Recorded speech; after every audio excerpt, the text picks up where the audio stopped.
What's up, everyone, and welcome to another awesome episode of Omens. I'm really excited about this one. Going to talk about a lot of interesting stuff, starting off with viewer submissions. Viewers like you, thank you so much. If you want to leave your submission, if you got a weird, strange omen that you've checked out, recorded, taken a picture of, go to my website, JayDreamerZ.com, click on Omens, and upload your submission. And we'll consider it for review. Before we start off things, I want to say a huge shout out to Southern Belle Rising. I don't know if she's in the chat, but I got this very, very beautiful card in the mail today. And it was very sentimental and very kind, and I loved it. And it really made my day. So thank you, Southern Belle Rising. All right, cool. So let's check out some strange, weird omens.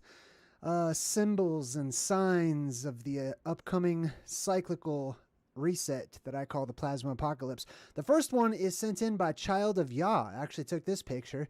Thank you so much, Child of Yah, for sharing this with us. I've seen this quite a few times. Anyone else in the chat seen this? You can't hear me?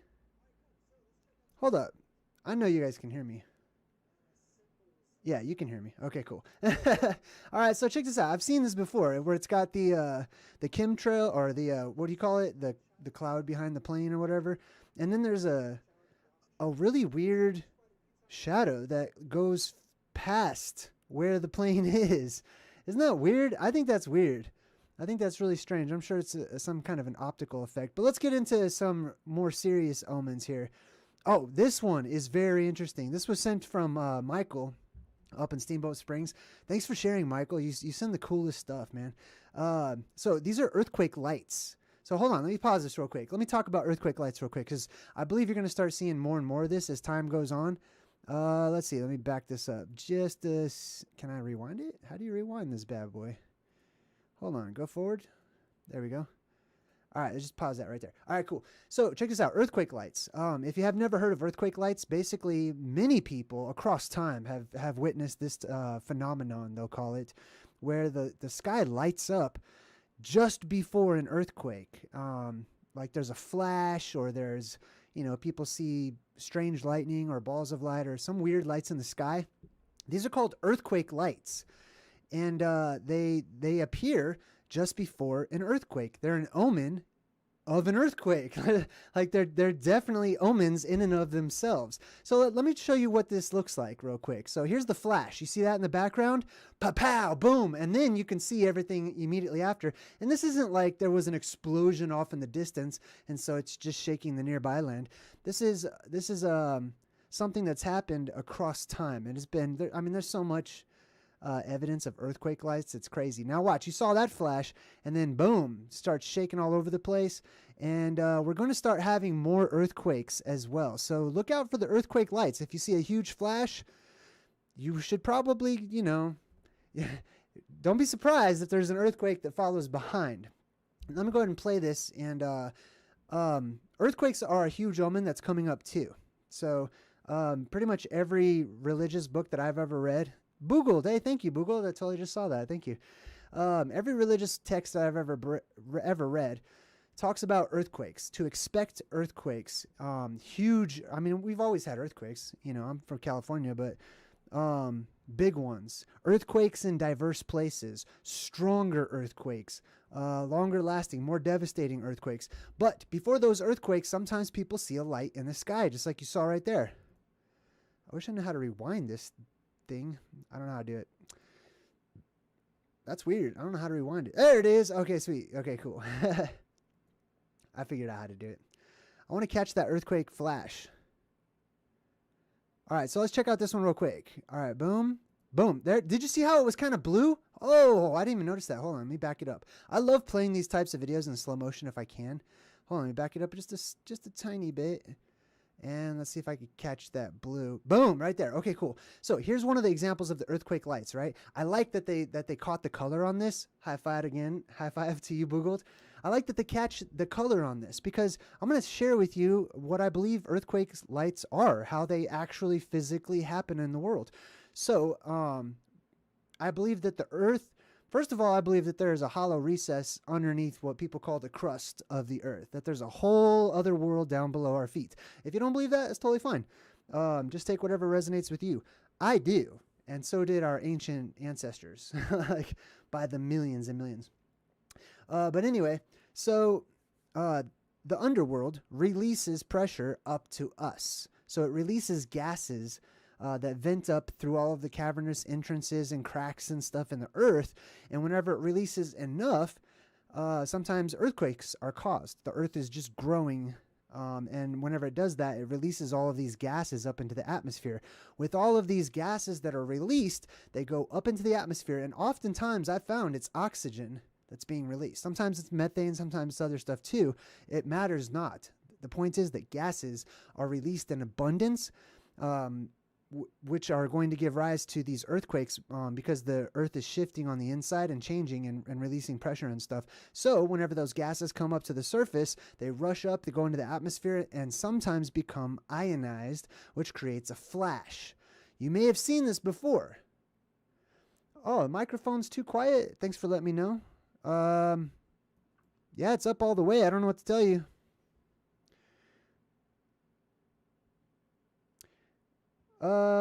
Let me get a quick poll in the chat. This is kind of hard to do on the fly, and it's really tough because some people don't adjust their volume and some people say the volume's good. But this is maxed out. This is as loud as I can make it. I'm not sure what's going on here. You're right though. It's not registering all the way like I would like it to. Hold on. Let me see if there's something I can do to fix it up. All right. Let's see what we can do here. I don't know. I'm gonna try something. I hope I don't mess it up. I'm just gonna increase the gain a bit. Let's see what that does. I'm just gonna keep. I don't even know if this is doing anything. Mic check. 1 2 1 2. I don't want it to be crackly. Fudge, man. All right. So. Let's see. What's it sound like? Fudge. You know what? I got too many varying opinions in the chat, so there's no way I could fix this on the fly, and I'm kind of worried that if I try to fix it, I may mess it up. I may make it too loud and then ruin the entire presentation. So, if you can hear what I'm saying, that's all I really care about. Like I don't care about making it loud enough for just, individuals. I just care if you can understand the words that are coming out of my mouth. However, I'm not sure. I get kind of paranoid and panicky whenever things go wrong. So let's do this. Let me just turn up my own phone here. Hear what I'm saying. That's all I really care about. Okay. I don't care about making it loud enough for just. It sounds okay on my phone. However, I'm not sure. I'm gonna leave it. I'm gonna leave it right where it is. Okay, cool. That way we can continue on with presentation. Super appreciate it. Tell you what I'm going to do. On my side of things, I'm going to, before I do my next live stream, I'm going to do a whole sound check on my side. And then I'm just going to assume that it's fine. And if you have a problem with the audio, then best of luck to you. All right, let's continue on. Anyways, earthquake lights. Gas is released off into the sky, ionized, boom, and then you feel an earthquake. All right, let's see what we got next coming up here. Oh, this one's really cool too. This one is somewhere in the United States. Basically, you see this light in the sky. Most people, when they see this, they would just call out UFO. They would call out aliens. They'd call out UAP, physical craft, or whatever. But to me, what I'm seeing here is a fireball or ball lightning. Basically, you'll see it turns into a fireball. Watch. This thing will traverse the sky. It sort of stayed right there. But then, as you can see, it starts to move away. And you'll also see that there's a little dot right here. This is from the lens of the camera. So anytime that you see a little moving dots like that, be wary. That doesn't always mean there's something out there in the sky. Sometimes there's something happening with how the light is, hitting the lens on the camera, dependent upon that camera lens. But as you can see right there, hold on, I think I can hear this girl too. This girl says something. She says, oh yeah, she says it's like a fireball. Let me see what she says. Can you hear that? I don't know if you guys can hear that. Hold on. It's on fire. Yeah, did you hear that? She said it looks like it's on fire. All right, cool. Let me just mute that real quick. All right, so this is on fire. This is a giant ball of fire in the sky. I mean, it's not really fire as in the kind of fire that we deal with here on the ground. It's plasma. It's burning. It's fire from the sky. This is the fire that comes down from the heavens, the fires of God, etc. And we're going to start seeing this more and more and more as time goes forward. Many of you, especially if you're a little older, you can remember back that these were not common occurrences. Okay, this is stuff that you would catch every once in a while on like, an episode of That's Incredible or X-Files or some strange show that shows like real weird anomalies. Now we're seeing these things all the time. People are catching them all over the place. Let's check out what this damage from this earthquake that we got here. The ground's cracking open. In many places, this is happening. So these are all related. They're dominoes that hit each other and they fall, and they're all related to each other. So the earth releasing gases, right? The ocean's releasing an abundance of gas right now, which is oxygen, which I'll come back to. Hopefully I'll remember to talk about that before we wrap things up. But the ground cracking wide open in different places around the world. Huge omen of earthquakes in different places. The ground just opening up. I mean, imagine this on a large scale. That would be like the Grand Canyon. Right? Nobody would look at this. No, nobody would look at this. I wouldn't look at this. Let me speak for myself. I would not look at this, right? Just using common sense and go, wow, a stream must have carved this canyon out over millions of years. You know what I mean? Anyways, that's a really interesting crack in the ground opening up. This one was sent in by John.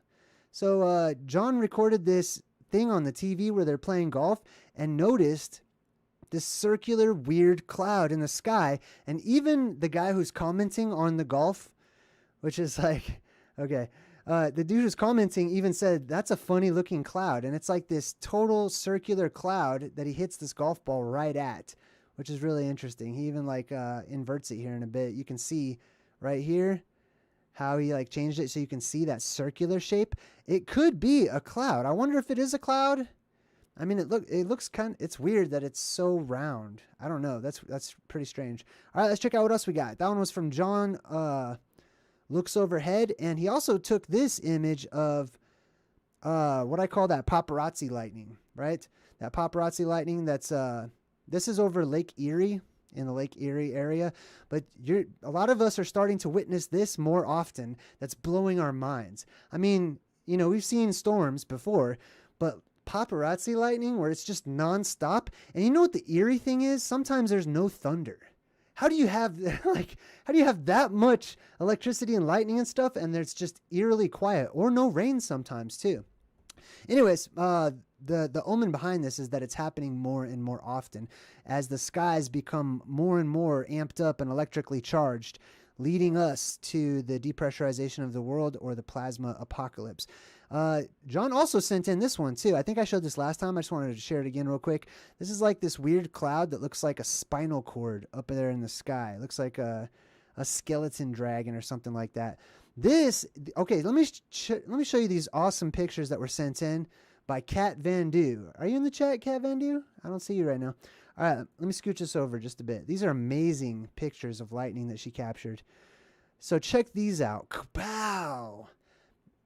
So just keep your eyes out for the lightning. It's going to start doing some weird, powerful, strange, and anomalous things that lightning doesn't normally, or didn't used to normally do, I should say, right? Now, this is the new normal. It's just seeing weird, brilliant, powerful, booming, crazy, weird, strange flashes of lightning all over the place.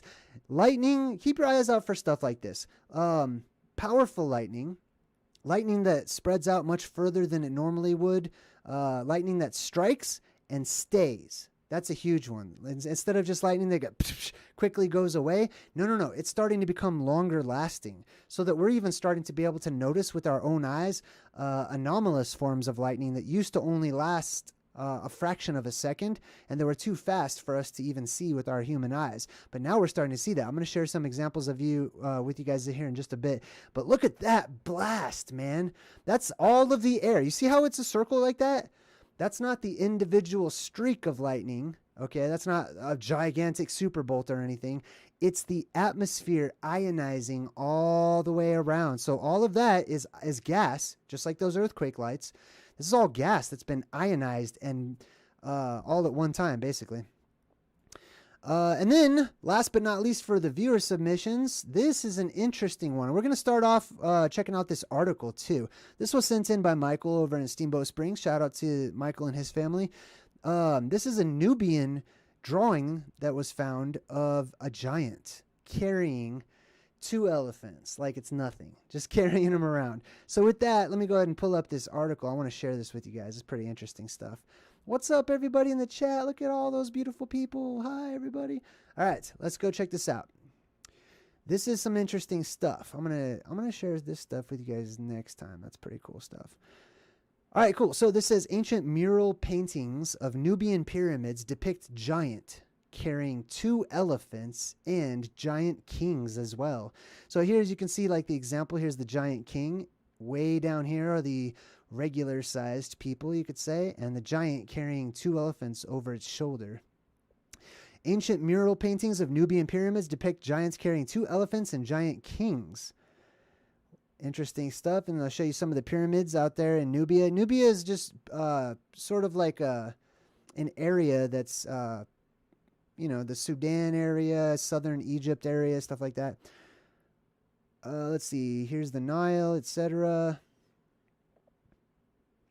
City of Meroe and the ancient mural painting of a giant carrying 2 elephants. The city of Meroe is home to a remarkable number of pyramids. However, the majority of them are ruined. The pyramids of this city have the distinctive size and proportion of the Nubian pyramids. And then it talks about numerous enigmatic and mysterious objects were discovered, which included the reliefs. This was back in the 17 and 1800s. Early 1800s, 1821. Including reliefs and paintings on the walls of the sarcophagal chambers. One such mysterious find was a painting that depicts a giant of enormous proportions carrying 2 elephants. Now, I mean, come on. You show this to, like, academics or something, and they'll immediately dismiss stuff like this whenever it's clear evidence of people drawing giants. They'll be like, oh no, that was they were just symbolically, like, they felt that big on the inside. They were going through a time of prosperity, so they felt like giants, so they drew it like that. Nah, I disagree. But that's fine. Anyways, I totally think I've seen enough evidence that giants exist in my time. Let me make that bigger. Make the giant bigger. Check this out. So here's another one, too, of this Nubian king sitting on this huge throne and then reaching all the way down here to pick up this, like, flower. Oh, he gave that tall man a flower. Pretty cool, right? Oh, here's another sweet one. I forgot about this one. So some of those ancient mural paintings show giant kings ruling ancient Egypt, while some depicted comparatively little-sized servants under the giant people. Interesting. It says a guy massaging the giant king's legs. Look at that, right? Look how huge that is. This is gold right here, man. This is beautiful. To see this kind of evidence. Eric Ibu Elliott, what's up, Eric? I don't know where my chat is. Hold on. I lost it. Let me see what. Eric, I appreciate you. Oh, thanks, Eric. I super appreciate you too. All right, let's jump on to this next one.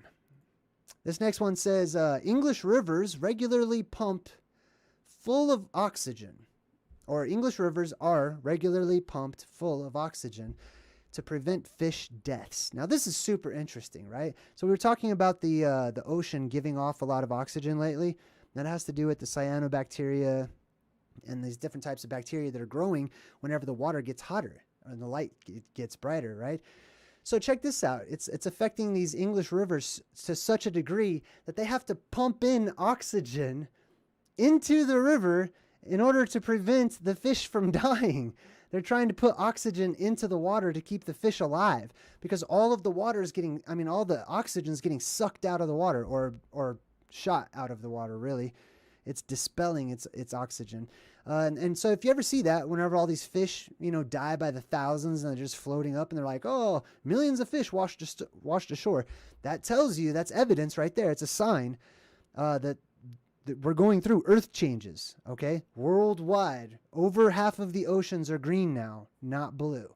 And that has to do with bacteria that's in the ocean that's growing. And that bacteria, called cyanobacteria, is a bluish green to green color, and it releases oxygen up into the atmosphere. So the water loses the oxygen. The fish can't breathe because that's what they breathe through their gills, right? Next up, we've got polar circulation in the atmosphere. So this is what they call, now, this is the North Pole area of the world on the globular model there. And this is what they call the polar vortex.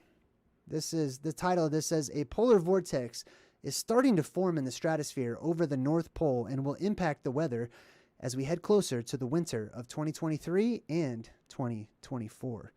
So I already kind of had an idea that this type of thing is going to happen. Whenever we see such extremes, they always happen, they always fluctuate. Orphic! Hey, thank you so much, Orphic. High five to you, girl. I make a point. Of, anyways, so my point is, let me actually make a point. My point is that because it was so hot, right? The weather is going into these fluctuations where I feel pretty confident that it's going to be a cold winter. I don't know. I mean, I'm not trying to prophesy anything or whatever, but and I'm feeling that on the inside, basically. It's going to be a cold winter. Plus, that's normally the trend of what happens whenever we have extremes like this. And the closer we get to the apocalypse, the more extreme these are going to be. We'll get to a point where we don't even have normal weather. Or if we do have normal weather, it will last for a very short period of time before it's extreme once more.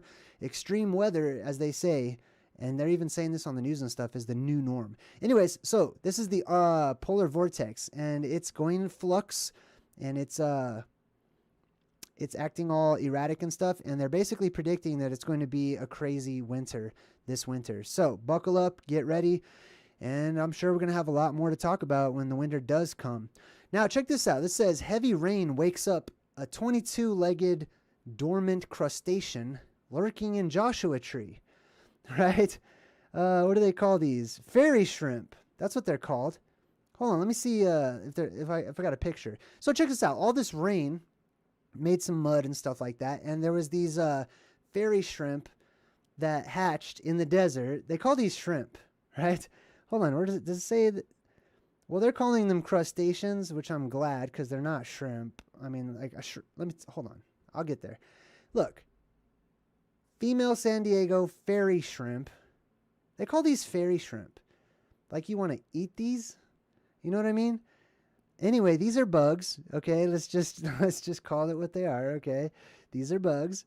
They call them fairy shrimp. Why do people call these things descriptors that make them sound more pleasant? Okay? You're not supposed to eat these. I mean, you're not supposed to. You can, I suppose. I don't know. I wouldn't.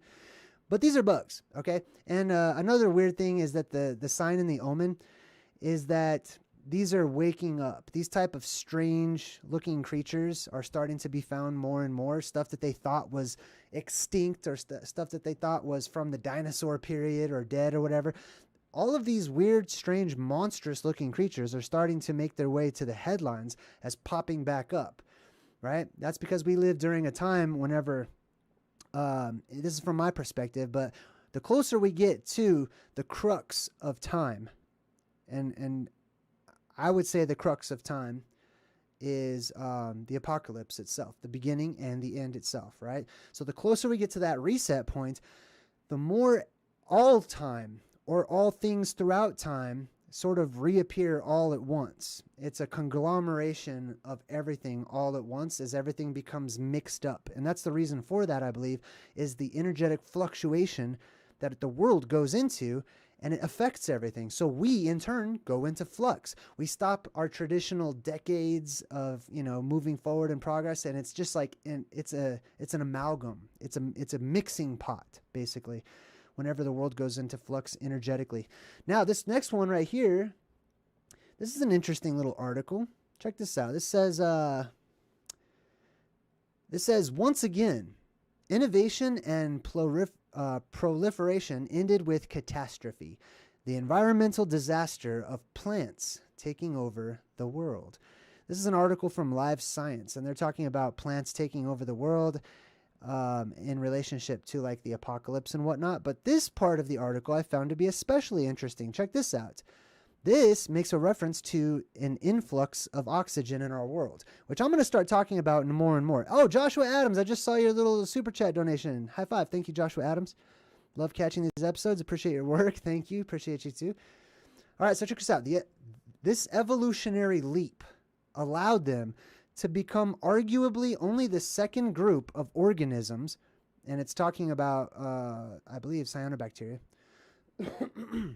The second group of organisms, excuse me, to radically change the world a full 2 billion years after the first cyanobacteria. See that? That's like the color cyan, sort of a bluish-green color, right?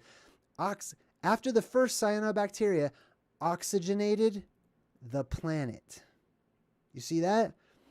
The cyanobacteria oxygenating the planet.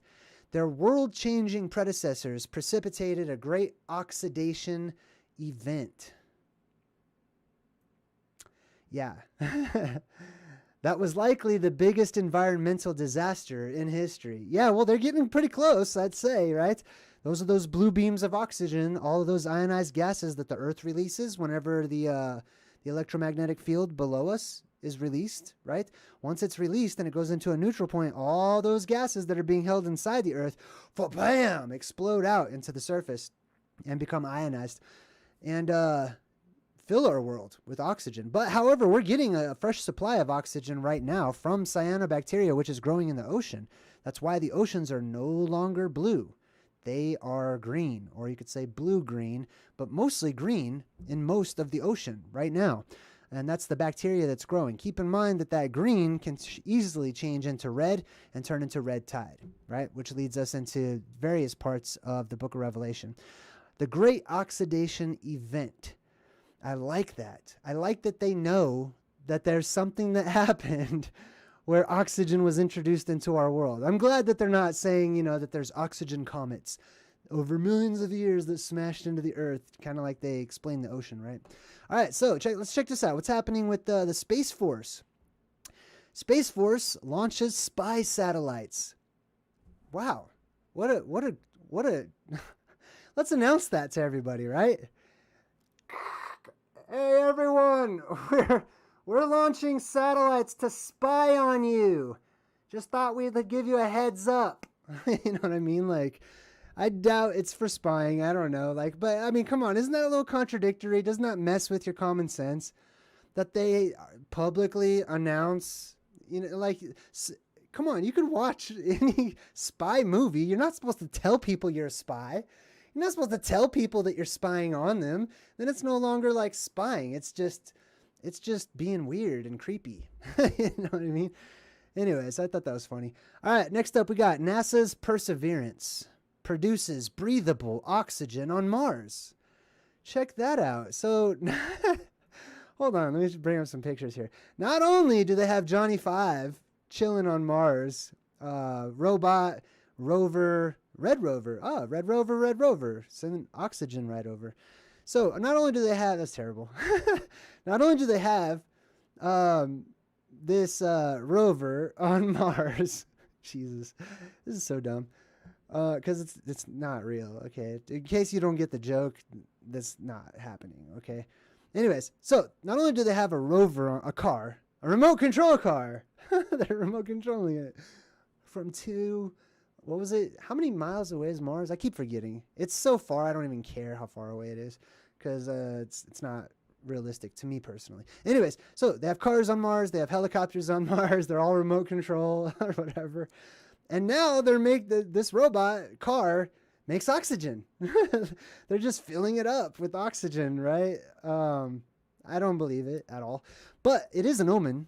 I will say that. I do see the truth in everything. And I believe that the truth is all in all things, even perceived lies and stuff like that. Like I only really believe in the truth personally. So any perceived lie or contradiction is just that. It's just perception. It's like the truth tangled in knots, but it's still the truth. Anyways, my point is, the omen behind this is that this red planet is going to be us, okay? We are going to turn into the red planet. And it even makes reference to this in the Quran when it talks about, what was that verse in the Quran? It says something about like making the earth a desert again, or stripping the waters or something like that. But anyways, the Bible mentions that too, that the oceans were no more. Whenever they looked into the future earth, they didn't see any oceans whatsoever. So this is going to be our world one day. It's going to be totally red all over the place. All of this red dust and stuff. This is the post-apocalyptic world that they show us. Mad Max, all that stuff.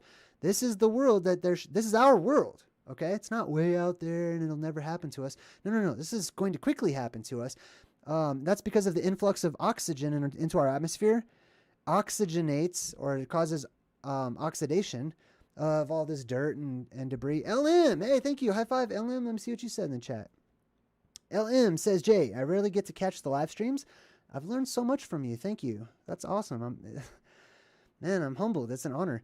So thank you, LM. Let me get back here. I totally forgot where I was. Oh yeah, they're spying. We're going to spy on you. All right. So anyways, this picture, let me pull this bad boy up. Hold on. Open this picture up. I want to see this one. Here's Johnny 5. Your mother was a snowblower. It's from a movie. Anyways, so check this out. They show us the red planet. All this dirt and stuff. It's oxygen. It's because of oxidation. Okay, it's basically rust, if you want to say that. Okay, so whenever our world has all those beams of oxygen shooting up out and filling our world with fresh oxygen, you're gonna have a lot of things on the surface turn red, because they're being oxidized and they're rusting, basically. So Mad Max, all these post-apocalyptic kind of movies where they have this orange, brownish, red sort of tint to them, that's exactly what that is. That's your world to come, okay? Mars is the world to come. And the atmosphere, Mars having no atmosphere or whatever, and being refilled with fresh oxygen. We went over that when we covered our Truth in Movies of Total Recall. Right? Remember how there was no oxygen out there on Mars, and then all of a sudden, like, there was this volcano that blasted fresh oxygen into the air? Like, totally Mount Meru. It's totally a plasma volcano. But anyways, it blasts all of this oxygen, fresh oxygen out of it or whatever. Man, I want to do that movie again. Anyways, our atmosphere fills with fresh oxygen, and it fills up. Just like in what was that Star Wars parody? Spaceballs, right? Exactly like Druidia and Spaceballs, how all the oxygen got sucked out. That's because the atmosphere depressurized, right? And then the Earth is filled with fresh oxygen once more. So all the bad oxygen, all the bad air leaves. It all gets sucked out of the depressurization point up there in the sky, and then it's replaced. And it's filled, our world is filled with fresh oxygen once again from below as the Earth provides. Piscean, what's up, Piscean? Good to see you. High five. Anyways, Johnny 5 here, they say, can make oxygen. Enough for a dog to breathe for like a few hours or something like that. The omen is that the oxygen is going to return to our world. Okay? The atmosphere is going to get sucked out. It might be difficult to breathe for a short period of time, but fear not, because after a while, the world will be replenished with a fresh and abundant oxygen supply. I'd say at the very least, 2 times as much oxygen as we have now. At least. Maybe more than that. Maybe 3 or 4 times. I don't know. I'm just speculating. But at least twice as much oxygen, because we hardly have any. I feel like I'm suffocating every day. Anyways, let's check out this next one. So this one says, a solar storm threat rises after the Earth-directed solar flare explosion. So they keep talking about these solar flares or whatever, which I'm not a big fan of. However, I do see the omen in this, that they keep on putting it into your face that the sun, first of all, that there's solar storms. Okay, so I've talked about how the sun is going through a color spectrum shift. This is garbage. This orange sun is garbage. This is fiction. Don't believe me? Go outside and look at the sun. When it's high noon, get out there, go look up in the sky. You will not see this at all. Okay? You barely will even see this if you're lucky on the horizon sometimes, but no, the sun is no longer orange. It's no longer in the red spectrum. It's way beyond that, way past that. They keep on showing you this to make you think that it's still that. Okay, I don't care what anybody says. Okay, this is definitely my perspective. That's the reason. They never show the sun as being brilliantly white. You know what I mean? Let's just experiment. Let me type in the sun. I'm just gonna do a search. Images. Boom. The sun. Okay, sweet. Check that out. That's like I don't know, the X-ray version or something. But look at all these. Okay. Right? You got some occasionally that show you a real picture, but they show you this garbage to trick your mind. The mind is easily tricked. The heart is deceptive above all things, as it says in the Bible. This is not the sun. That is not a focal point up there in the sky, because I look at it with my eyes and I see that it's white with a hint of blue. This is garbage, okay? This is the old world where the sun was red and it was orange. Anyways, that stuff kind of irritates me. That's why I like to I like to remind myself of the truth by self-talk. Anyways, my point is, there's two omens behind this particular article, which says multiple solar flares explode, spark blackouts on Earth. Is a terrifying solar storm coming? Yes, I definitely believe that. Okay, I don't believe it happens the way they say, but I do believe that the sun, we've been warned many times in ancient writings and scriptures and prophecies and stuff, that the sun is going to melt stuff. It's going to get hot. The sun's going to increase in its amplitude. It's going to increase in its heat and its brightness and stuff. The Bible actually predicts and says that the sun would be 7 times brighter right before the end times, and that the moon would be 7 times brighter. So these are prophecies that come from God, if that's your belief that God like wrote the Bible or whatever. So like, keep your eyes as omens on the sun and on the moon. Are they getting brighter? Right? And then ask what the implications of that are, which is that the sun is going to start burning stuff. It's no longer a gentle warmth that I remember from when I was a kid. I used to go to the beach all the time. I was 10, I was in the sunlight all of the time, and not just because I was a kid and I like to play outside and stuff. I still like to be outside, but I can't handle it. I cannot handle being under the microwave brightness of that bright white beam up there in the sky any longer. I can't. Like, immediately I feel it like roasting me. Anyways, my point is, we've gone through some record highs in these heats and stuff like that. You can expect that trend to continue as it gets hotter and hotter, which you need to ask yourself. I ask myself, what are the implications if that does happen? How will the governments of the world respond? How will the people in mass respond? Right? You can start to see where this is going if you think about the question, what are the implications? What will people do? How will people react when the sun starts to burn things and set things on fire, right? All right, let's see. Let's get rid of that one. Then it says here, in a first, scientists grow human kidneys inside of developing pig embryos. So here's a picture. They've got the actual pig embryo here, and they're sticking human kidneys. They're putting human kidneys. They're making pig people, basically. Okay, I don't care how this reads. They always flip things around. They always try to make it sound like it's justifiable. Oh yeah, well that makes sense. No. You're transgressing boundaries.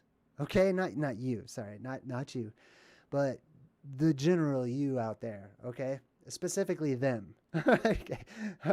Anyways, they're transgressing boundaries. They're making pig people. Okay, you don't put human pieces into other animals and all that kind of stuff. And you don't do that inversely. You don't take pig stuff and put it into us. And they say, oh, well, thank goodness it allowed them to survive and this and that. No. You don't do that. That's the kind of crap that starts off an apocalyptic event real quick. Okay, the world gets all mixed up and dirty and nasty and messed up. And you got pig people and wolfmen and God knows what kind of weird hybrid creatures walking around. And it becomes normal real quick. And then people are like, pig people need to fight for their rights. Yeah, we need to protect the pig people or whatever. Like, it gets out of hand quick, man. Then, people will start inviting pigs into the bedroom and God knows what kind of nasty, crazy stuff will happen. Anyways, another sign of the apocalypse, okay? Also, just think about this. Let's say that they start giving people the pig parts or various animal parts inside of their bodies or whatever, and they're like, oh, they work or whatever.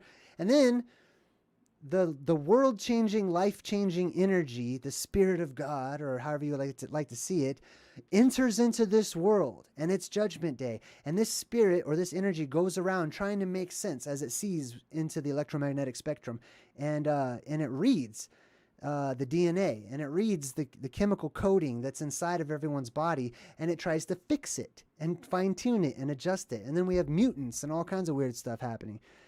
So anyways, that's definitely not a super good sign. What else is this? Oh, over 3,000 people feared dead, and another 10,000 missing after the flooding in Libya.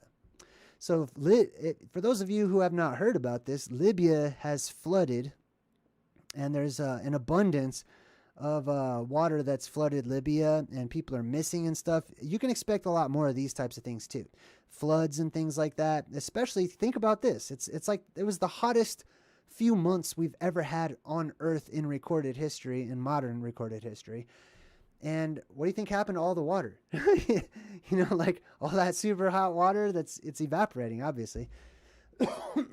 And right along with the changes, we're going to experience flooding, huge snowfalls, crazy snowfalls like you never even heard of, people getting stuck, states of emergency being declared. I'm telling you, it's about to get weird and wacko and crazy, and I can't wait. I'm excited. All right, photographer captures gigantic jets. That means beams, columns, right? Of lightning shooting above a tropical storm. Now, this is not really lightning per se, but let's check it out.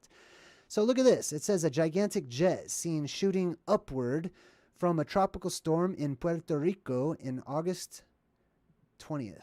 Let's check it out. It's actually a video. I don't know if you guys can hear that, but there's like a little crackling audio. But watch, they show you this. It right there. See that? This is a video of it happening in real time. And I believe this looks like sprites to me, right? We're going to have to do a video on weather phenomenon or electrical phenomenon stuff. But these look like sprites, basically. You can see the picture of it up here. And this is where I got my idea for my plasma jelly, because this is a plasma jellyfish, basically. Or it's a cartoonified, jellyfish, basically. But what this is electricity, and it sprouts off up there and it branches down and stuff. But let me show you something else that's even more interesting than that. These jets that are starting to be captured all over the place. These are the types of electrical phenomena and anomalies, right? That people that I was referring to earlier, where when I was a kid, there wasn't a whole lot of evidence of this stuff. Some of this stuff was like hypothetical, some of it was mysterious, mythic, but now it's all over the place as people are starting to catch it. See that jet of electricity shooting up from the earth, right? Terrestrial columns and pillars of lightning. Watch right here. Check this out. So I think this is a time lapse of a storm that he's got. And should show a little... Oh, there it is. Boom. It pops up. And then right over here, there's another one, too. Right in this area. Typically, these are known as blue jets. There's a good reason for that, too, right? These are the blue columns, blue pillars, etc. Now, they'll change color. They don't have to always be blue or whatever. I think there's one that's supposed to be right about here. There it is. Did you see that little one right there? Watch. I'll play it again real quick. Here it comes. Fa-pow. You see that? It's just a jet. It's a column. These are small-scale examples of what I'm telling you is what I've been talking about happens on a grand scale. Okay? Even though those are pretty big in comparison to regular lightning and stuff like that, they're nothing. They're incomparable to massive terrestrial discharges that reach up to the heavens, as we will see, and as have been referred to and talked about in these columns and pillars that are said to be the supports and the foundations of the world that reach up and hold on to the heavens to keep the sky from falling down. These are evidence of ancient legends and myths and truths of a forgotten time. Let me see if I can get that other one real quick. Well, you saw it. Anyways, no need to go over it that many times. All right, so that was pretty cool. Oh, this is cool too. Wearing flip-flops and shorts, a Wyoming man, photographer, captures elusive Nishimura comet. Oh, Nishimura comet. Look at that. Green booger comet in the sky. I'm just kind of joking, but watch. Let me show you this. You're seeing a lot of these. There's a reason why. We should ask ourselves this. I ask myself this. Why are so many of these fireballs and comets and interesting things happening? Why are they appearing lately to be green? Right? That's also an anomaly, which means it's a sign and an omen, and it's a clue. Jinkies. It's a clue. It's a riddle, and it's there for people like me to figure out, not just to be amazed and dazzled and mystified and charmed by it, but to ask what the cause is and what the implications are, right? So that we can figure out and be prepared for what may happen in the future. So these green comets, I've talked about these comets before in the past. And what a comet is, it's called chromatic aberration. This, from my perspective, is not a rock, like a space rock that's on fire. It's ridiculous. Like, rocks don't catch on fire. Like, they can heat up, like if you look at lava and stuff like that. But this is in space where it's cold. Meh, you know? Like, come on. Like, what is it? Like, there's no atmosphere in space. Like, according to their models. I'm sorry, I don't have time to slam on you right now, NASA. So calm down. Just chill out. Anyways, it's not a rock. It's not, this is chromatic aberration, okay, which is a focal point of light, just like the stars that you see way back there in the background. Chromatic aberration. Let's just continue on talking about it. Why are they green? Well, green, light travels in waves as wavelengths, right? Okay, so keep this in mind.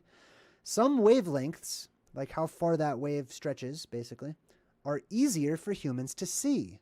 And green is the most visible from a distance.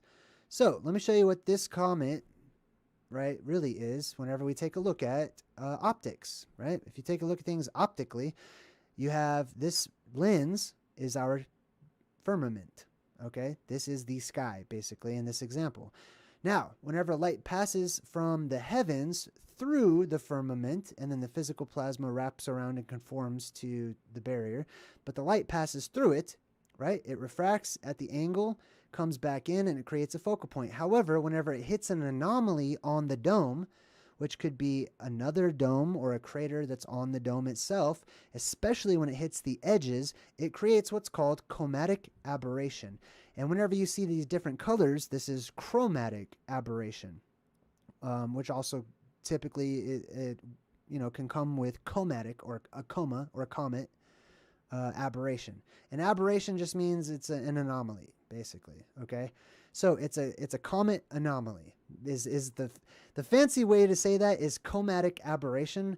The normal way to say that is it's a comet anomaly. That's what these comets are. So this is how the ancients knew that these omens, depending on what kind they were, what color they were, how big they were, how many tails they had and stuff, they could figure out what was going on the other side of the firmament. They could figure out what was happening in heaven. And they knew what the implications would be dependent upon what they saw happening up there in the skies. This is why our ancient ancestors, or at least mine, studied the skies vehemently and seriously. And it wasn't just, setting up all these megaliths and perfectly aligning buildings and structures to these solstices and equinoxes and stuff was a serious undertaking, okay? What's the most serious undertaking of all is saving the world, or saving your family from the end of the world or from the apocalypse, basically. So they would study these things, their positions, their star. They would track when these comets or when these anomalies would appear in the sky. But this is light. Let me just show that to you again. That's just light. Okay? That's not going to crash into the earth. It'll disappear before it does that. It's just light. And if it did crash into the earth, it was just a little point of focus. It would just, I don't know, it might burn or something. It can't crash. It's just light. Light doesn't crash. You know what I mean? All right, anyways, what else we got? We talked about the color green, the wavelength green. That's why we see that. And that's the wavelength that we see. It reaches us better than these other wavelengths do. We can see other colors of comets. They can be green, they can be blue, they can be all kinds of other colors. But this is why we're seeing green right now. Green is a sign to tell us what's happening up there. Right? Like what the focus is of the light beyond the sky, right? Because that, depending upon that focus, if it's smaller or wider, it will change the chromatic aberration of these anomalies in the sky. All right, next up, what do we got here? What does this say? Desperation and grief as death toll grows in Morocco. Oh, that's right. So there was this huge earthquake in Morocco. I can't figure out if it was a 7.2 or a 6.8. I myself have been through a 6.8. I think that's what it was. Landers earthquake. Boom. This is the one that I went through, was the Landers. There's no way it was... That's recent. I want to see the actual Landers earthquake. 92. There we go. What was it? I don't know. What was the magnitude? I want to figure it out. Magnitude. Yeah, stop showing me. I guess it's already gone off. This is recently. September 11th. Oh, wow. Check that out. 2.5 in Landers. I didn't even know that. All right. How big was the earthquake? Yes. Oh, 7.3. Oh, man. I didn't even know that. I was very close to this one. Okay. So this is in Southern California, kind of near the Big Bear area, down in the valley. Actually, I mean, the heart of it was in the mountains, but I lived down in the valley, near Big Bear, basically, in a place called Redlands. And in Redlands, California, I was living at my grandmother's house. I went through this 7.3 earthquake. Man, oh man! Like I was sleeping in my uncle's room. He was gone somewhere, so I was just chilling in his room. And I think how old was I? Like 10 or something. Anyways, I woke up, and just the whole house was noticeably moving back and forth. This wasn't like a strong, like, kind of earthquake, okay? There's different types of earthquakes, all right? And if you're from California, you know all the different kinds of earthquakes. This was a rolling earthquake. It was a huge rolling one. It had a little jerking and stuff to it as well, but it was big enough, and it moved enough that it was powerful. You know what I mean? Like, sometimes they can just rattle and vibrate. This was a huge shaking. It was crazy. Like, this is something you don't forget. Anyways, my uncle had this huge aquarium at the foot of the bed against the wall, and it had this Oscar fish that was in there. And this Oscar fish almost came out because the water was sloshing out of the aquarium so badly. And I had to, like, get up and, like, balance myself and go stand in between the archway of the door or whatever until it was done. But wow, that was a 7.3, I guess. What was this one in Morocco? 6.8 to 7.2. So it's pretty dang big. Okay, if I remember back in the Landers earthquake in California, it brought down freeway overpasses. It opened up the ground in places. It collapses all kinds of different infrastructure, basically. And this is just the beginning in Morocco. What was that Bible verse? Earthquakes in various places or diverse places. There it is. Earthquakes in diverse places. Boom. Where is it? That's funny. Where is the actual verse? Hold up. Quote, I guess. Let's go images. Maybe there's something here. Ah, here it is. Okay, cool. So there will be great earthquakes, famines, and pestilences in various places, along with fearful sights and great signs from heaven. That's every single thing we just discussed. Let me open that up. Ah, it's so tiny. Hold on. I want this to be huge. Uno momento. Large. Gracias. All right, cool. No. Yes. Okay, so let's open up this one right here. And let's check this out real quick. Make it a bit smaller. And great earthquakes shall be in diverse places. Diverse is sort of various places, but in places that don't, different places basically. And famines, right? People being super hungry.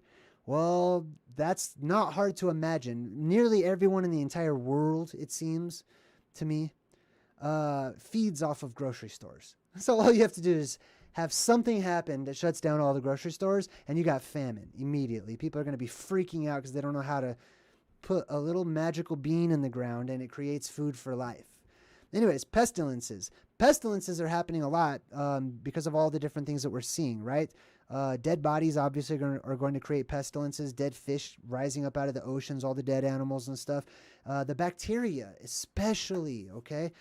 This is a huge one. Whenever the oceans start turning red and we have the red tide roll in from the green cyanobacteria changing colors, it's going to release toxins, which people will breathe and they'll start having breathing problems. Watch. Like, it's probably already starting to happen. You know, usually these things are already happening whenever I'm talking about them. But breathing problems, lung problems, you know what I mean? That type of stuff, pestilences. This is all a chain reaction. And fearful sights and great signs shall there be from heaven. So, this is not a surprise. Okay, the apocalypse it says it comes like a thief in the night, right? Or in the Bible it makes a reference to that, about coming like a thief in the night. It's not going to come like a thief in the night. So those of us who've been paying attention, man, sorry, Mike, I just messed Mike up. If you're paying attention, you've got plenty of warning. You've got plenty of signs along the way telling you what's coming, right? I mean, what does it take for some people, really? You know, like what unfortunately for some people, it won't take, they won't believe it no matter what. Okay. Some people are just deniers to the very bitter end. As they're going through it, the sky can open up. The sun can go dark in the middle of the daytime. Objects and animals and people can start floating. Fiery red serpentine looking electricity can float down from the sky. Ghosts can start walking all over the place. The oceans can get sucked up into the sky and rise up in walls. And there will still be deniers. The moon can split in half. The sky will open up and show you the glory of the heavens behind it. And there still will be deniers. Like, I swear. People would be like, what? What is this? I can't believe this is happening. What is this? I don't believe it. Like, people will just die. They'll be so scared. You shouldn't be afraid. And that's why we look into these omens and these signs, is so that we can equip ourselves with knowledge and information, right? So that we don't need to fear when the time comes. We can be expectant of those things that are going to catch other people off guard. Pardon me. All right, last but not least. Let's just kind of walk through Burning Man together. I thought that would be fun. So let's take a walk through Burning Man. I just wanted to point out some interesting stuff. There's all of this Burning Man stuff is North Pole symbolism. Okay, so for example, let me just type in Burning Man logo. Boom. I just want to show you the logo real quick. All right, so this is the logo, right? And some people might just not think twice about this. I think many times over about this. All right. This is the Atlas symbol. One sec. Sorry, I'm kind of talking so much. All right. Now, I'm going to reference this in a production and a presentation that I'm putting together for this Friday evening. Be there. Come check it out. Come join us. Okay. I've been editing this video for 2 straight days, staying up until 5, 6 o'clock in the morning. Okay. It's going to be a very excellent visual presentation.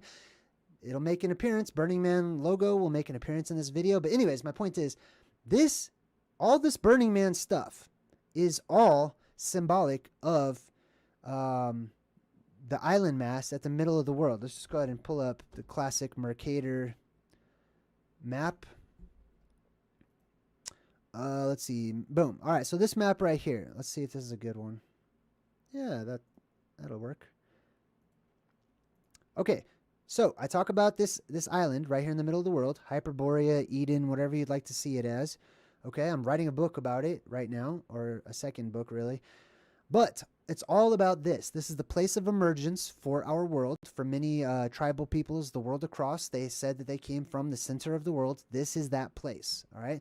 There's a huge plasma volcano, temple, the pedestal of God, or the footstool. Ped means like foot, basically, and stool, footstool, chair, throne, whatever you want to call it. This is a huge volcano that emits those ionized gases of oxygen that we were talking about, that will change the red planet, which we will move into a world that has oxygen. We'll give oxygen to Mars, which is us in the future, basically. Anyways, so all this whole Burning Man stuff is all about, there's people that live here, and there's a whole energetic dome that goes over this island. There's people that live here, either those from the outside, from the south, who traveled here and got here, basically a huge exodus from the surrounding countries and places, leaving all of their governments and stuff behind, and they go here, basically, because a way is made. A way will be made. This land does not appear on the maps today. It doesn't appear on Google Earth or anything, and they tell us that it's just water. If that's true, there's two things it could be. It could be underwater, or it could be not underwater, and it's there and it's being hidden, right? Either way, I firmly believe, personally, I've seen more than enough compelling evidence that this land exists, right? If it is underwater, it will be revealed once more. This would be Atlantis, by the way. So if this sank, it will rise again. I promise. All right. Anyways, all this whole Burning Man is about this place. When that blue beam shoots up, it creates this stick figure burning effigy up in the sky that people see. That's on fire because it's made of fire. It's the phoenix, it's the plasma and stuff like that, right? So let's get back to Burning Man. Pow. All right, so this is the symbol. That's Atlas, okay? That's this. The outside, the arm and the leg on this side and the arm and leg on this side are a torus field from that energy that shoots up and spirals up into the sky in a beam, in a column. The head is just a depressurization point at the top where it branches out and conforms to the shape of this inverted dome. I'll show you guys that on Friday, okay? Anyways, this Burning Man is a terrestrial discharge of ionized oxygen, I believe, that shoots up as a column and a pillar of the world that is seen by people to support the world. And that's the sign of the apocalypse, of the new age, of the new era, of whatever you want to call it, okay? It's also a place where there's an abundance of mud, according to the traditions, right? Even Adam and Eve were said to be made out of mud. So in this Burning Man place, it's in the middle of a place called Black Rock City. The middle of that map had a volcano that's called Rupus Nigra, which means black rock. It's okay, all of this. I don't care if it's done purposefully or if people are just picking up on resonant vibrations that the earth is giving off. And so we're just acting out the things that are being spoken to us, right? Subliminally, I guess you could say, by the earth. Okay, this is why it reflects. I mean, do I personally think that, someone knows and they've set all this up and they had advanced knowledge of, that island? No, they don't have to. They could just all of us, the world across, can be picking up on this. And this is why it shows up in our cartoons and in our movies and our pop culture and our fiction and our sci-fi and all of these things, right? Even in our news and commercials and all this stuff.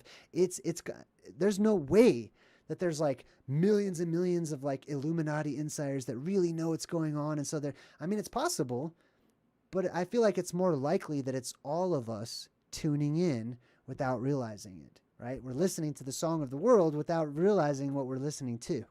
Anyways, mud, all these mud people. Okay. So this is where the golems are created. Burning Man. This is where Adam and Eve were created. This is the whole mud being made and coming to life. This takes place in a place called Black Rock, in the middle of a lake bed. Let's open this up. I want to see this. So check this out. They called this the Exodus. This is, God, man, it's like history is repeating itself. It's all fractal. There's all these little echoes of stuff that has happened. This you're looking at a modern version of something that has actually happened thousands of years ago that is, echoed to us in the Old Testament of the Bible and other things like that, right? But most notably, like the Egyptians and the Hebrews, that whole story, right? So they're crossing on dry ground in this muddy area on this lake bed.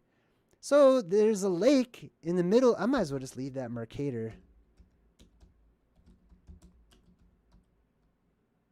Boom. I'm just going to leave this Mercator Arctic map up so we can reference it because I need it. By the way, I use this one just because it's the easiest one. There's many versions of this, okay? But this one's the easiest to pull up. And it's pretty solid. Wow. Well, what was that? AOL? Did I just switch over to AOL? Did we just go into the past? That's how the internet looked back in the AOL days.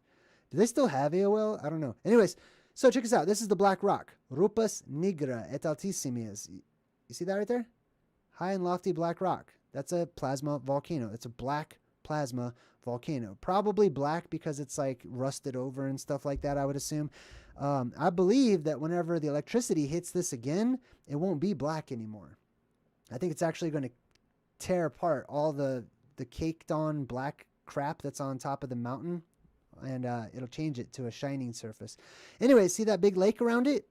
Yeah. So that big lake right there is the equivalent to, basically, symbolically, this entire place. This whole black rock plate. This is a lake bed, right? And that's what this is. This is the black rock of Black Rock City. This is Black Rock City, and this is the lake bed full of mud, right? Symbolically speaking, right? All this mud that comes in. And then we got all these people in these lines. Now check this out. In the Old Testament, you had the tribes of Israel, right? That were wandering around in the desert, lost, stuck, you could say, just like these people, right? There were 10 tribes that were known as the lost tribes, right? You had 2 of them that sort of made it into Israel and stuff like that, but there was 10 tribes that were lost. Check out how many lanes there are. 1, 2, 3, 4, 5, 6, 7, 8, 9, 10, right? Right on the money. Do I think all these people did that on purpose? No. Do I think that there's one Illuminati member out there in Burning Man who's like, I'm gonna set this up on purpose as a signal to all my other reptilian friends or whatever? No, I don't think that either. I think that we resonate with the earth, with history, that history repeats itself, that there's nothing new underneath the sun, right? And what has happened in the past will inevitably come back around and happen again. So here are, symbolically speaking, the 10 lost tribes of Israel on their exodus, right? It doesn't matter if it's an exodus and you're leaving this place, okay? Because there is a great exodus of those. Whenever those columns of the earth go back down, the protective barrier around this island, which you can see evidenced by all these huge mountains all the way around, that's electricity pulling the earth up. That barrier goes down and they can now leave. Right? They can go. And plus they have no reason to stay because the tree of life has been cut down, symbolically speaking, and it's gone. So plus there's probably a huge population and they're like, hey, we need to scatter. We need to get out of here. So they leave that place. Inversely, at the end of time, or at the end of that age, I should say, there is a return. There is a return to Hyperborea, right? Which happens to be the name of the book that I'm finishing up. All right, cool. So anyways, let's check out some more stuff from Burning Man out there in the desert. Let's see. Let me get rid of that for pow. All right, so everyone's flipping out, and they don't know why. This is why this is such a big deal, right? This shouldn't be that big of a deal, really. I mean, if you think about it, it's just a bunch. It's shown to us as just a bunch of hippies out in the desert minding their own business, doing their own thing or whatever. But for some reason, it's really blowing up in the media and the news and stuff. Like, who cares? Unless you care about Burning Man, unless that's your thing. But how many people in the world are like, oh, bro, I wonder what's happening at Burning Man this year or whatever? Like, nobody, okay, except for those who are interested in it, except for the attendees and people like myself who look into weird and strange things like that. But we don't represent the population of the whole world, right? The population could give a crap about what's happening in the middle of the desert with a bunch of hippies lighting some stuff on fire. So the question is, why does this resonate with the whole world so much? And the answer is in the question, because it's resonating with the whole world. This is really interesting too. This whole temple that they built, I want to check this out. So you got all this mud sticking to people all over the place.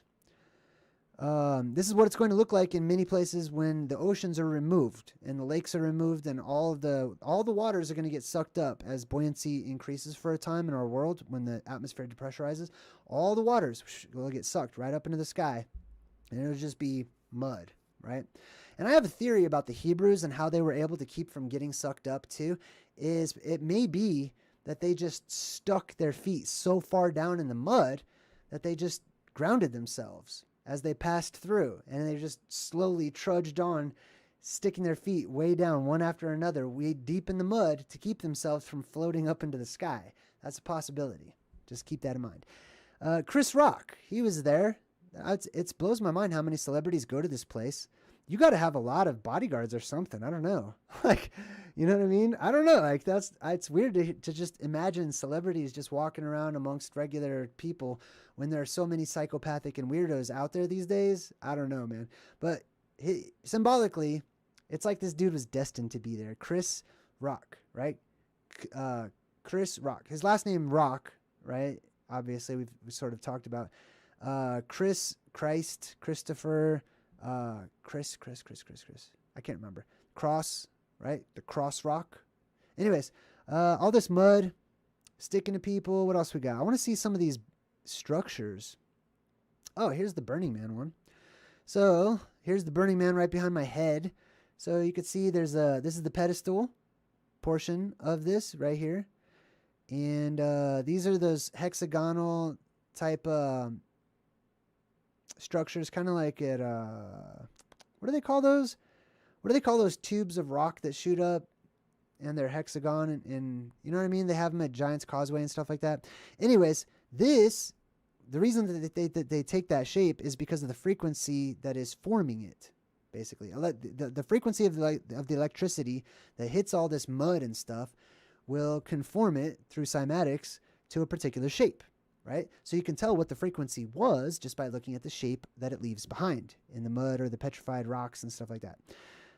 This one's interesting that they actually have the lightning. I don't know if that's photoshopped or if that's real. You can never tell these days.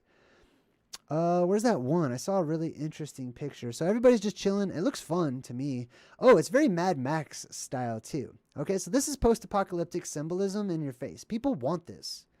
I want this. I love this. I think this is great. This is survival of the fittest. This is survival at its best. This is people actually having to survive and stuff.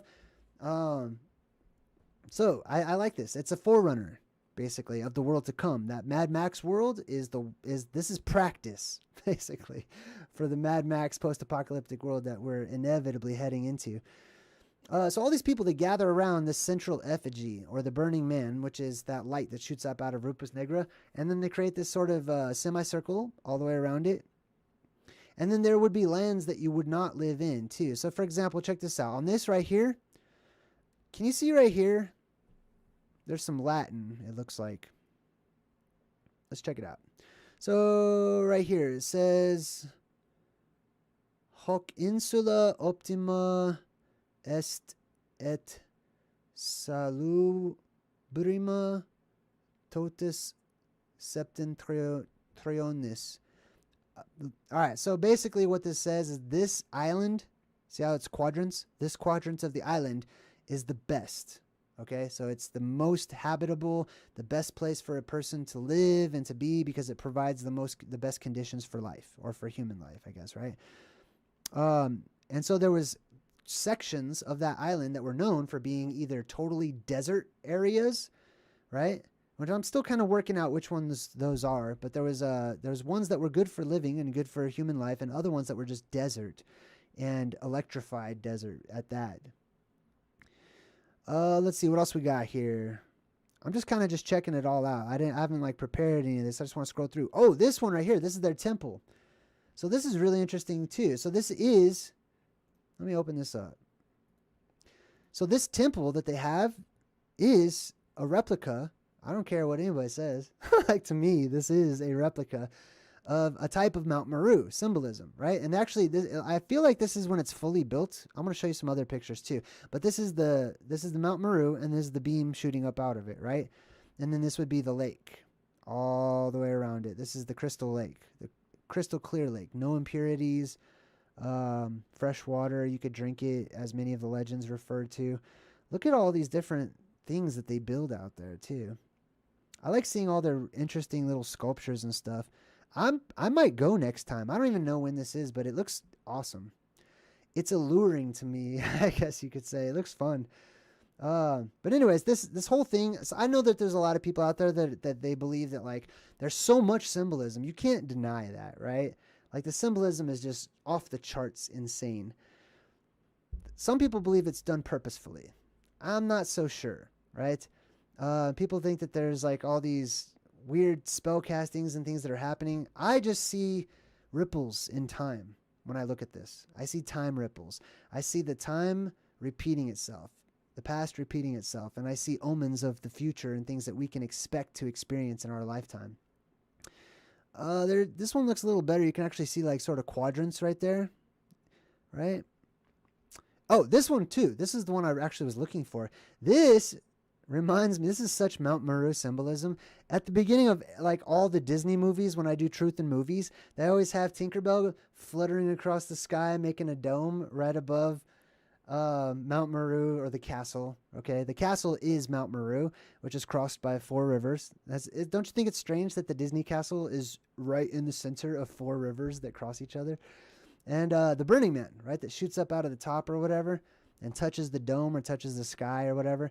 That's it. This is the Disney Burning Man symbolism right here. This is the world. I don't think this is the Illuminati planning a rainbow, or you know what I mean? Like, this is the world. This is the song of the world, the truth, the echoes throughout everything. It's fractal. There's information in holograms, which is basically kind of what we are, depending on how you want to look at it. Anyways, they get out there in the desert, setting a bunch of things on fire. That's also symbolic of the world that will be set on fire. Okay, all of your modern stuff. Okay, they have all this modern stuff that they turn into art, and then it's all caught on fire. Well, if the sun continues to increase in its intensity, the world will catch on fire. Okay, I don't believe this is all about sacrificing, like this is some evil. I mean, you can if you want to. I'm not arguing anything. I'm just saying, like, it doesn't, I'm not convinced, that this is some sort of evil agenda. I just see natural forces at work here. Isn't this that dude from MASH? That looks like him. That looks like the doctor. I forgot his name. Anyways, so Burning Man, post-apocalyptic world, good practice for the post-apocalypse. You can see how quickly, right, when things don't go people's way, how they react and how they respond. Another thing too that kind of upsets me is, I guess, that they didn't allow people to leave. That part is interesting, because that part is controlled by the government. So that part is interesting to me, that they wouldn't allow people to leave. I'd be like, bunk that, I'm out. I mean, I probably would stay. It's in my nature to just stay and see it through anyway. But if I wanted to leave, I sure the hell would. Like, I don't care. Like, who's gonna stop them? Like, look at this. Why are they stuck in this area? Right? I don't know. They can't drive over here. Maybe it's too muddy or something. But you got to imagine at the end of this road is like a cop, like saying, no, you guys got to go back. And all these thousands of people just going, oh, what? That sucks. Okay. All right. Complaining, or like, instead of just rolling on through. This also reminds me of Independence Day. There was a scene very much like this, right? There was a scene just like this in Independence Day when the people were rolling through the Nevada desert, I think it was, and they were on their way to Area 51. This is all coming together. At least I see it, how it's all connected. So, Burning Man, out in the desert, lots of symbolic. Oh, they do all kinds of artistic phantazoids and stuff like that. And what else we got? This is all super interesting, right? It's just an area where everything comes together, like all points in time to come together. I just thought it was super interesting about all the mud. People putting up their tents and stuff. This is good practice for survival at the very least. And I hear that they don't even use money, that they just barter. Now, I will tell you this. The bigger this becomes, and next year, if there is a next year, this will be way bigger, because it's so popular and it's in the news and so many people are hearing about it that it's just going to grow every single time. I know they have a no trace left behind policy and stuff, but I'm telling you, like, with the numbers comes impurities, okay? There will be impure people that flood in and they will trash the place, and the numbers will increase, which means that portion will also increase. So you can expect it to get out of hand, and then eventually the government will probably step in and they'll close it off or whatever, and then people will have to start developing their own little local Burning Mans to do or whatever. So enjoy it while you can. I'm saying, oh, is that like a Trojan horse? Total fantazoid anglerfish. Look at that thing. This octopus. I love this thing. This is total steampunk octopus thing that shoots fire and stuff out of it. But yeah, so when things start off small, they're usually okay. But whenever they get huge in population or whatever, there's too much bad stuff that seeps into all this, which will ruin it for everybody, basically. However, it's a sign, it's an omen I love this kind of stuff. I love all this Mad Max, post-apocalyptic, steampunk, chitty chitty bang bang type, post-apocalyptic world stuff. So I love that they have this Burning Man. I don't care about, people thinking, oh, there's an agenda or whatever. I just see the song of the world being sang and history repeating itself and the signs and the omens that are pretty obvious when I take a look at it. All right. Well, anyways, that's pretty much it. That's all I wanted to share for this time. So I'm going to wrap things up. And I want to say, again, thank you so much to Southern Bell Rising for my card that I got at the P.O. box. I just checked this today. It was a very lovely letter that made me smile.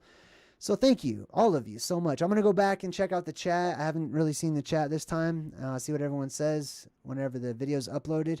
And make sure you come hang out with us on Friday. I've got a special premiere.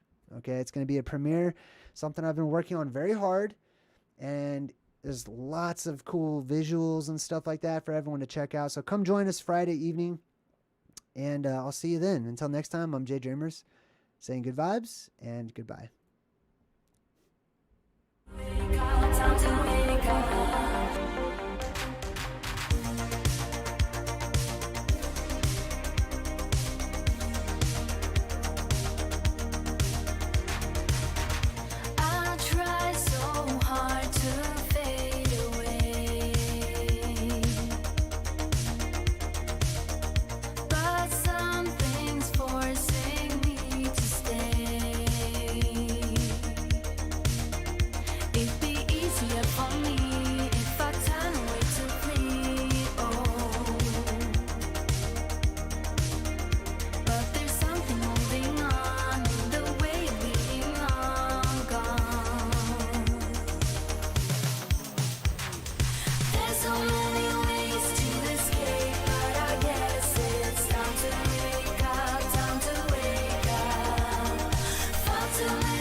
vast multiverse. Your powers collide.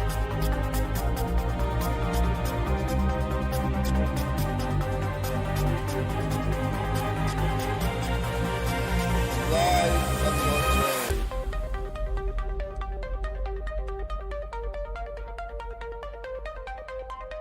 Who are you in this vast multiverse?